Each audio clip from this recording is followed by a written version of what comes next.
अच्छा, सच्ची बात ये है, पहली बात कि ये अमन की बात हुई तो सारी दुनिया इसका खैर मकदम कर रही है, खित्ते को आग से बचा लिया गया, बेहतरीन हो गया। लेकिन जो ऑप्टिक्स इस्तेमाल हुए हैं, एक वो ड्रामा लग रहा है ज़्यादा। हाँ। आप देखें, अमेरिका हमला करता है ईरान पे, B-2 बमबार फेंकता है, ईरान जवाब में कहता है हमें पहले बता दिया था, हम अपना अफजूदा यूरेनियम निकाल के ले गए थे। अच्छा, ईरान हमला करता है कतर के उस बेस पे जो अमेरिकन है, और वहां से 40-42 तैयारे पहले ही निकाल लिए गए, और अमेरिका कहता है हमें पहले बता दिया गया था कि हम ये काम करने लगे हैं। यानी भाई हम अपना अपना काम पूरा कर रहे हैं, हमें पूरा करने दो। उस लेकिन जो नुकसान हुआ है इसराइल का, अगर वो बहुत सॉरी ईरान का असल कि वो एटमी जो कुव्वत बन रहा था, और जो उनका इंटरनेशनल आलमी एटमी तवानाई एजेंसी है उसके मॉनिटरिंग में प्रोग्राम था, उसको इन्होंने बहुत पीछे धकेल दिया है। जो कह रहे थे, क्योंकि आप सच दुनिया में किसी का नहीं, वक्त बताता है कि क्या सच था। जैसे इन्होंने इराक पे हमला किया कि जी वहां पे वेपन ऑफ मास डिस्ट्रक्शन मौजूद है, और बाद में फिर माना कि वो झूठी खबर थी, झूठ फैलाया गया था जानबूझ के। अच्छा, अब यहाँ पे भी जी ईरान एक हफ्ते में एटम बम बना लेगा, और वो कर लेगा। मैं दो तरह से इसकी बात करता हूँ कि 40 साल से ईरान दुनिया में पाबंदियों पे रह रहा है, अपने लोगों के लिए मुश्किल डाली हुई है, तो एटमी धमाका क्यों नहीं किया? अगर इतने करीब से, तो किसका डर था? जब आप इतने बेखौफ हैं कि इसराइल पे जाके अटैक कर रहे हैं, तो इस बेखौफी में आपने एटमी धमाका क्यों नहीं किया? पाबंदियां तो आप पे ऊपर पहले थी, पाकिस्तान पे तो पाबंदियां लगी बाद में। ईरान पाकिस्तान के प्रोग्राम को रोकने की बहुत कोशिश हुई, जिस तरह ईरान के लिए हुई, लेकिन पाकिस्तान ने वक्त पे अपना काम किया, ईरान ने नहीं किया। ये उनकी कमजोरी बनी। पाकिस्तान ने इंडिया के घुटने टिकवाए, और फिर दुनिया के लिए सीज फायर की जब कॉल्स आई, पाकिस्तान ने मानी, जिसको एडमायर कर रहे हैं अमेरिकन प्रेसिडेंट भी, कि पाकिस्तान ने एक जिम्मेदार एटमी कुव्वत का सबूत दिया। ईरान ने अपने मिलिट्री जो क्यादत थी वो सारी असैसिनेट हो गई, उनके एटमी साइंसदान असैसिनेट हुए, जवाब दिए।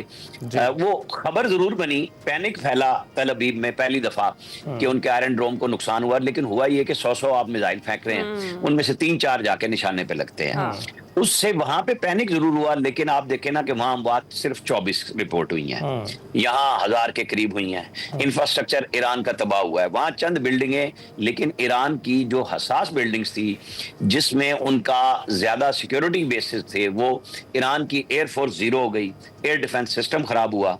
आप मुझे बताएं कि इस लड़ाई का जो आज हुआ तो ये बहुत अच्छा, लेकिन ये पहले भी हो सकता था। जब इसको हम डिप्लोमेटिकली तो सीज फायर में हो गया, लेकिन पीछे तो चला गया ईरान उसमें। राइट, बिल्कुल ठीक कह रहे हैं आमिर साहब। सैयद मोहम्मद अली साहब भी हमारे साथ मौजूद हैं। मोहम्मद अली साहब, टाइमिंग के एतबार से आप इसको किस तरह से देखते हैं? क्योंकि ये 30-40 साल से मुज़ाकरात की टेबल पर थे, बातचीत चल रही थी, लेकिन अब क्या जरूरत पेश आई जो अचानक इसराइल ने हमला कर दिया और अमेरिका ने उसका साथ दिया? देखिए, अगर मुझे आप 2 मिनट दें तो मैं मुख्तसरन इसका अहाता कर देता हूँ कि जो आज हुआ है वो क्यों हुआ है और कैसे हुआ है। देखिए, पहली बात यह है कि अमेरिका और इसराइल के जो अहदाफ और मकासद थे ईरान के एटमी प्रोग्राम के हवाले से, वो बिल्कुल यकसां थे। फ़र्क सिर्फ उनकी हिकमत अमली में था।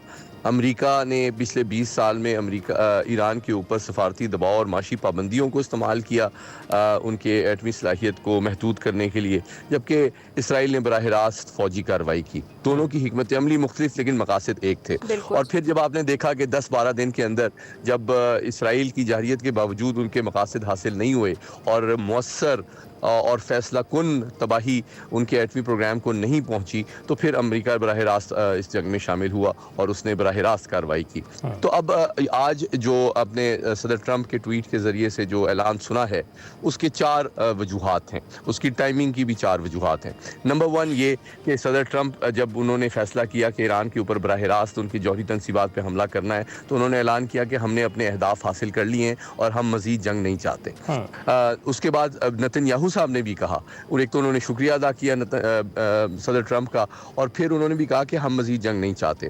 तीसरी बात, जिस तरह अभी आपके हमारे साथी कह रहे थे, वो बिल्कुल सही कह रहे थे कि ईरान ने भी 10-12 दिन के अंदर बहुत ज़्यादा डैमेज सस्टेन किया है, और उनको भी पता था कि अब बहुत तवील अरसे तक ये डैमेज इसी तरह सस्टेन करना ना सिर्फ उनके मुल्क की सलामती के लिए बल्कि सियासी निज़ाम के लिए भी एक थ्रेट हो सकता है। और चौथी बात ये है कि जो हमला अमेरिका के अड्डे के ऊपर कतर में ईरान ने किया है वो एक अलामती हमला है, वो कोई बहुत मौसर हमला नहीं था। अभी जिस तरह आपने देखा कि शुरू में 100 मिसाइल वो इसराइल पे दाग रहे थे, अभी आप दुनिया की सबसे बड़ी सुपर पावर के सबसे बड़े मिडिल ईस्ट के बेस के ऊपर सिर्फ 6 मिसाइल दागते हैं जो कि इंटरसेप्ट हो जाते हैं। तो ये इस बात का सबूत है कि वो अमेरिका को एक मोहतात पैगाम दे रहे हैं कि जनाब हम हमला करना हमारी सियासी मजबूरी भी है कि हम अवाम को ये पैगाम दें कि हम खड़े हुए हैं, हम बिल्कुल हार नहीं मान गए। इसलिए उन्होंने, आपने देखा कि अभी सदर ट्रम्प का ट्वीट आपको दिखाना चाहिए, उसमें उन्होंने ईरान का शुक्रिया अदा किया है कि जनाब बड़ी मेहरबानी, आपने पहले बता दिया था कि आप हमला कर रहे हैं और बहुत ही कमजोर हमला था जिसका कोई हुआ, हमने उसको नाकाम भी बना दिया, तो बड़ी मेहरबानी, इसलिए हमें मजीद जवाब देना जरूरी नहीं है, इसलिए अब जंगबंदी की तरफ जाना चाहिए। और चौथा और आखिरी मुहर्रिक जो था वो ये था कि इसराइल में भी चूंकि तबाही तो फैली है तो वहाँ की लाइफ भी डिस्टर्ब हुई है, तो वहाँ पे भी एक तवील जंग को सस्टेन करना नेतन्याहू साहब की हुकूमत और सियासी सपोर्ट के लिए भी काफी महंगा साबित हो सकता था।